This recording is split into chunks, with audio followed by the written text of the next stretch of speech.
Natalie Wharton is Managing Director of Wharton Business Consulting, an organisation of 50 professionals.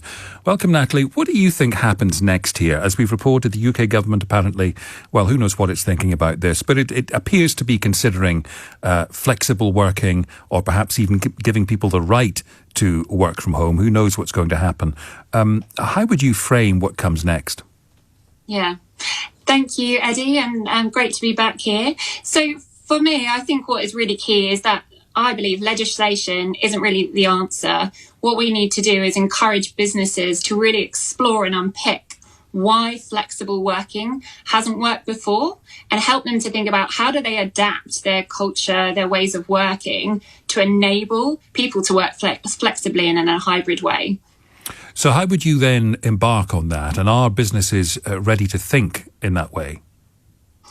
We've very much seen a lot of businesses really open their eyes to flexible working. It's quite interesting, actually. About 18 months ago, a lot of businesses asked me, Natalie, how have you created such a dynamic and flexible team and flexible workplace?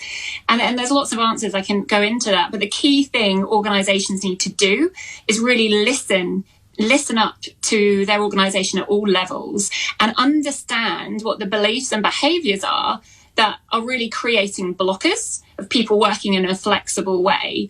And also think about, when they do embark on some of these changes, what are the unintended consequences that they can bring? What would they be, unintended consequences? Yeah, there's quite a few that we've been investigating really around the actual connection of people in organisations. So, for example, there was a piece of research that was done by 2 Cambridge psychologists around present privilege. So this is about biases where, based on your vicinity to the decision makers, you may be open to a positive advantage around promotion opportunities because you are there, and those that aren't there, therefore, may be at a disadvantage. I also see that there's a lot that managers around their needs and what they have been doing in terms of equipping managers with the skills to really be able to manage people in a hybrid way is a real key thing. And what do you say to people running businesses who might well be receptive in principle to what you're saying, but they might say, well, look, I've got a 3-year lease on this huge office space that's costing me hundreds of thousands of pounds a year.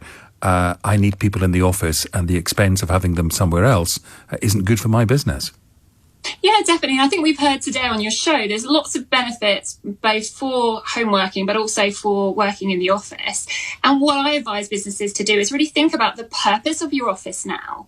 We see that a lot of benefits around bringing people together for collaboration and creativity and innovation. A lot of people thrive on the energy and connection of others. And so it's really important that businesses think differently about the office environment and how they use that, but also thinking about how do they enable that hybrid and flexible way whilst there are people in the offices versus home. Natalie, great to see you again. Natalie Wharton, Managing Director of Wharton Business Consulting.